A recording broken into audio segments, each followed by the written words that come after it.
Hey there, fellow adventurers. I am Sunshade, and today we're gonna talk about the 10.2.7 Pandamonium event that just hit the PTR last night, and we're gonna find out more about it, what it has, and if it's something that you might enjoy. The 10.2.7 patch comes with awesome content updates for PvE enthusiasts. If Plunderstorm didn't float your boat quite right, or at all, perhaps Pandemonium will. Not all the secrets of this patch have been revealed yet, but I'll tell you what I know. First of all, the patch is supposed to drop in a couple of weeks after the release of Season 4, which is on April 23rd or 24th, depending on which region you play on. Just like Plunderstorm, it is a time-limited event which takes place outside of the main game, and the character, gear, transmog, mounts, and everything you get there will become available on retail later on.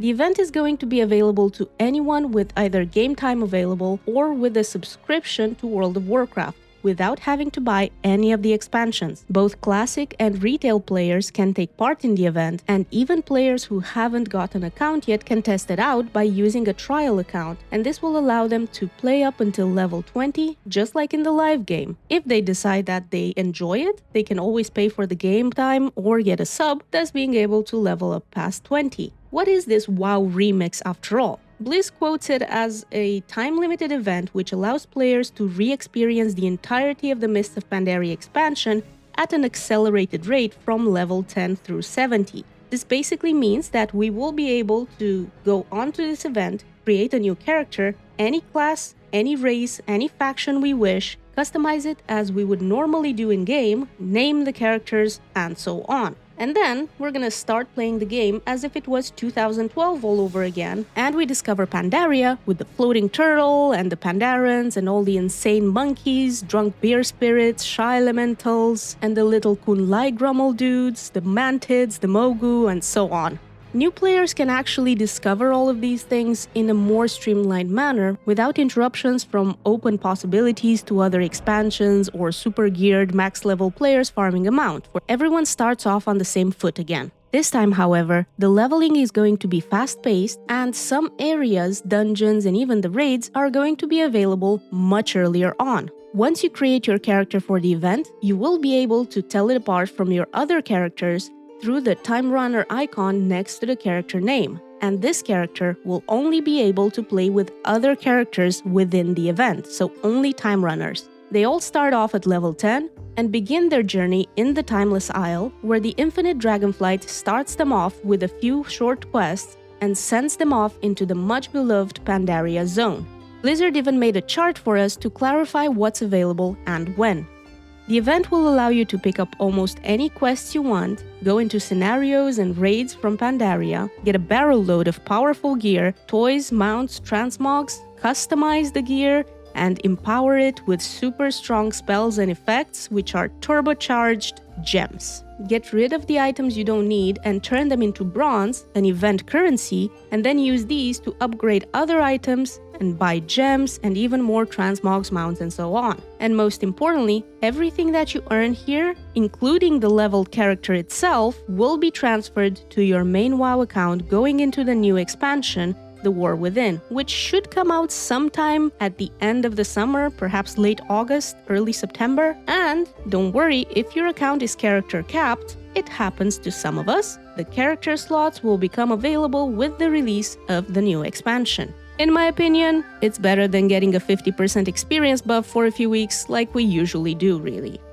Besides the super powerful trinket-like gem effects, a new artifact cloak will also become available from the early quests, and this cloak becomes your insane experience buff not only for your main remix character, but also for all the alts you create within the event. The cloak will gain permanent power, which will increase as you play through the event, and all of your alts will be able to take advantage of the strongest character's stats, once it reaches a certain number of upgrades on the cloak, which you can track through achievements. And these will not only be main stats, but also secondaries and tertiaries, as well as an experience gain of up to 324%. So that's how fast you'll be able to level up at some point. But the starting experience is pretty slow at the moment on the PTR.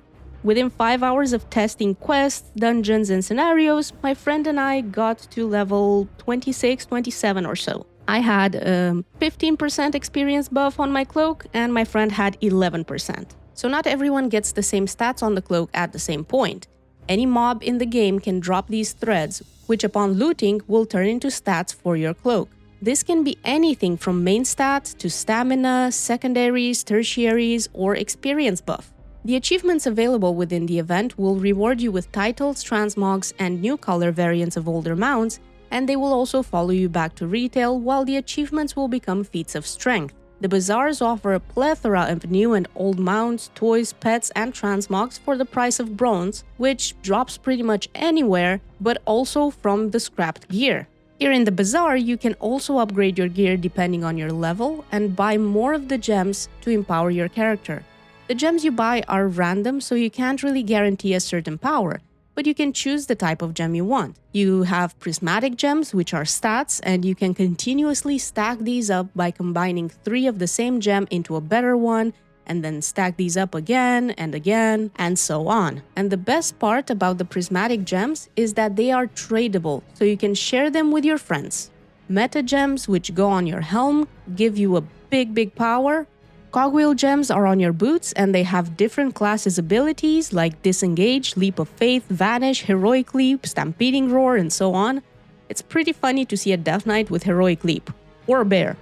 The 4th type of gems are Tinker gems, which can be hit and miss at the moment depending on your class and spec. Some abilities are pretty OP at the moment, even at low level. The more power you get, the easier the content becomes, and the higher your level, the better your class becomes as well. As every level, you get 1 new talent point, as you normally do on retail. The best part is that dragon riding is available, and all the vigor transferred over, so you can quickly travel anywhere. Other than the super strong gems, at the moment on the PTR things don't seem to be super different from retail, at least until you unlock more experience power on your cloak. So I believe that the cloak is meant to buff your alts with experience rather than your first character, as I don't believe I'll manage to unlock the 324% experience buff and all the other stats on it before level 70. I can say that I had fun testing this out. It's great experiencing the scenarios again, and all the other great things Pandaria brought along. Raids become available as early as level 25, and you can either queue for LFR or for 10-man normal. At maximum level, 70, heroic raids become available, and even Mythic Siege of Orgrimmar. Currently on the PTR, at higher level, people seem to have found a way to bypass the leveling experience by joining a 25-man group with 1 tank, 1 healer, and 23 DPS, queuing for LFR's first part of Mogushan Vaults under whatever roles they need, and just spam the hell out of the first boss and its trash, as it drops a buttload of experience, cloak buffs, and player power, as you can see Max, the Guildmaster of Liquid, doing in this footage. Within a couple of minutes, he levels up from 64 to level 65 and gets insane amounts of cloak powers.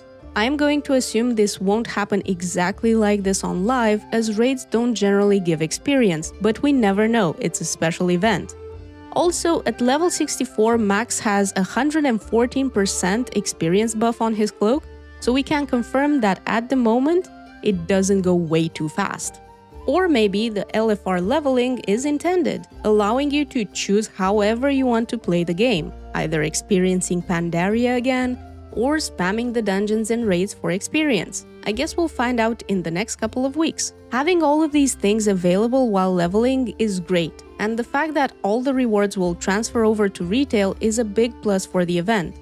The fact that you can scrap any unwanted item into currency for gear upgrades, transmogs, and mounts feels more rewarding than plain old gold, and not having access to the auction house provides a sense of equality more or less, as the rich aren't able to buy their gear and get ahead. Everyone has the same chances.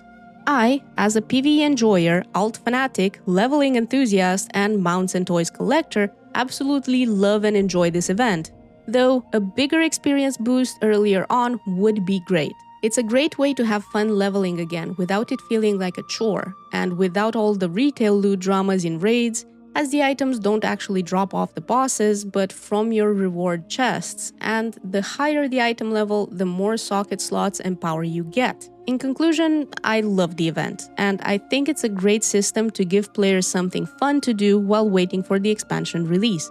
I can see how it's not going to be everyone's cup of tea, just like Plunderstorm wasn't. I think it's great that Blizzard is trying out new things and listens to player feedback, and the best parts of these events may someday follow us into retail, so fingers crossed for more fun in the future. I hope you enjoyed the video and found some useful information in it. Thank you very much for watching, and if you have any opinions on the new WoW-Remix event, drop them down in the comments below. And if you enjoyed the video, don't forget to like it, share it, and subscribe to the channel for more WoW content. See you in the next one. Bye!